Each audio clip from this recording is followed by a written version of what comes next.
Hi, this is Jim Bergen, and I have the honor of serving as the lead pastor of Flatirons Community Church, located in the greater Denver area. Well, I cannot take off that hat, nor would I ever want to. Today, I'm coming to you not in my official pastor role, but as a member of a much larger Christian faith community, as a father, as a grandfather of grandchildren in elementary and middle school. What I'm about to share with you is in no way an official statement on behalf of Flatirons Community Church or the official stance or position of the leadership, the staff, or the membership of Flatirons Community Church. These are things that God has convicted me about that I believe I must share with anyone who shares similar beliefs and values. If any leader or staff member or member of Flatirons Community Church would like to join with me in what I'm about to say, I'd encourage you to say so in the comments below, but more importantly, act on what I'm about to say. I'd also like to say this. What we're going to be talking about for some family is not a hypothetical or a political matter. They're wrestling with it every day in their home. And so I want to be very, very sensitive to those families who this is what they're having to deal with every day. And while it might be hard to hear some of what I'm going to say, I ask you to trust my heart that you are actually the reason that I'm making this statement today. So let me start with this. I am a huge advocate of the fundamental directive found in our founding documents of the separation of church and state, church and government.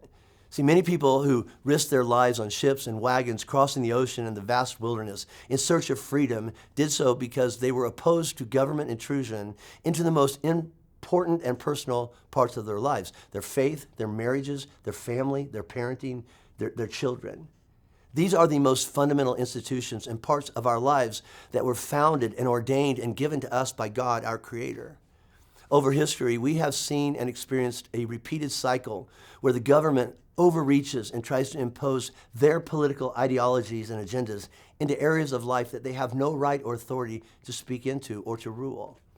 Our Constitution defines the responsibility of our elected leaders to represent the will and the good of the people they represent, not use their positions to pursue personal political agendas or social experiments. Scripture defines the role of government as put in place by God and accountable to God for the good of and the protection of the people in their care. That's Romans chapter 13.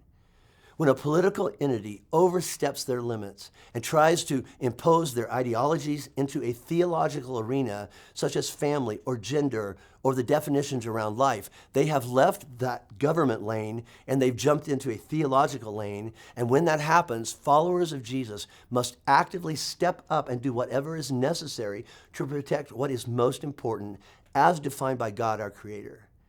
In Colorado, we have been in that situation for quite a while, but today we find ourselves in a position where remaining silent is no longer an option. While everything we do must be covered in prayer, there comes a time to get up off our knees and say, this is not okay. This cannot happen. We will not allow this insanity to happen on our watch while we sit back and do nothing. Recently, I found myself in conversations with parents, especially parents of female athletes who feel helpless to say or do anything while they watch their daughters take the field or the court to face biological males who are deluded and presenting themselves as girls, not only with the approval of the school, but by a school and a government which threatens legal action if a parent were to voice any concern. The government and school position most commonly is either play by our ideological driven rules or you don't get to play at all. Again, when the government leaves their secular lane and crosses into theological territory, which includes gender and parental rights and authority over their children, the engagement of Christians into the arena is not a violation of the separation of church and state, but is an expression of why the idea of separation of church and state exists. As Christians, not only should we be engaging in this debate and in this conversation, I believe the correct term would be spiritual war over the lives of our children, but we have an obligation and a mandate from God to get involved. James chapter 4, verse 17 says, so whoever knows the right thing to do and fails to do it, for him, that's a sin. Paul writes this, he says, if anyone does not provide for his relatives, does not protect his relatives, make sure they have what they need, especially for members of his household, he's denied the faith and is worse than an unbeliever. We find ourselves at this moment where we must do the right thing, and if we fail to do so, it could be described no other way but sin. We have fallen short of God's character, His truth, and His directives. We find ourselves in a time where we must provide for our families, especially our children and the parents who are trying to lead and navigate their children through a cultural assault on the truths and values that we hold most dear. We must do something, not someday, today. In the next few days, the Democratic Majority Senate will be voting on 3 different bills here in Denver. HB 1312, HB 1309, and HB 25-183. I will attach links to these bills so that you can read them in their entirety if you so choose. The Senate hopes that you won't read them, though, which is why they are not issues that you will find on a ballot. Instead, they are rushed through behind closed chamber doors. In these bills, you will see the government solidify their position that they will be the one to determine the gender of a child based on their perspective and on their value system. And you will also see the government weaponize their coercive strength and control, threatening legal action and consequences, including loss of custody, should a parent be accused of allegations, substantiated or not, of misgendering, which is refusing to say your son is a girl or your daughter is now a boy, or dead naming, refusing to call their child by their new gender-chosen name. This reaches beyond parents, but includes requirements of schools to do the same. And this is important. There is not a provision or an exclusion for faith-based belief systems or organizations to opt out. A parent or a church that is not gender-affirming and does not support a transgender minor by refusing to use compelled speech when making reference to their gender or their name could be subject to legal action, which for parents includes loss of custody. For churches and schools, it would open them up to lawsuits based on hate crimes. Hate crimes are what is being done to our parents and our children, and it must stop. While this issue is being voted on directly along party lines, this is not a Republican-Democrat issue. This is a spiritual, theological issue.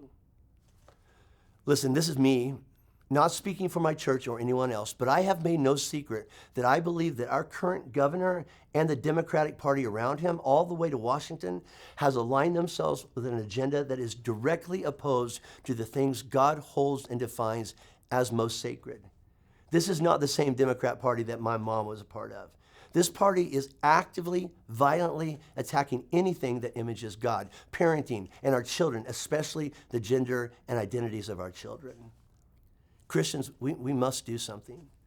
The Apostle Paul, when he found himself in a legal predicament, didn't just take a position of, well, I'll pray about it and trust it. It'll all work out with the Lord. No, he stood up and he claimed his right as a citizen and demanded his day in court so that his voice, his testimony, would be one more opportunity to preach the gospel in a courtroom that was designed to destroy and silence that same gospel. I believe that today we find ourselves in a similar situation and opportunity. Below, I have attached the emails of the senators who need to hear from you and your opposition to them passing these bills around gender, about family rights, and the continuing assault on the lives of the unborn. Email them and use your own words. I've also attached a couple examples of a simple message for you to personalize, or feel free to copy and paste, and then send that email today, like right now, before you get off your phone, before you stand up from your computer. Today, there's an organized march in downtown Denver, and if you can be a part of that, try to be there. But the truth is, politicians and governments are about 2 things: getting reelected and not getting sued. This is why they accommodate a very vocal minority of far-left pro-transgender zealots, while we, the majority of citizens who hold common sense, pro-parenting, pro-child, pro-faith-based values, simply remain silent and do nothing. Today, I'm asking you to join me in ending that silence. Continue to pray. Don't engage in hateful or angry debate, but simply take their political game back to their arena. Again, when government trespassed into theological territory, they did not expect that those of us of the theological community would do anything. Today, let's prove them wrong. Reach out to those senators and tell them this will not happen on our watch, and we will make it our personal mission to see that our family and faith values are protected, and we will use our voting powers to remove anyone who tries to do so. If you stand with me, give this a like, or better yet, share it everywhere you can. But most of all, contact your senator today. Thank you so much. My prayers are with you.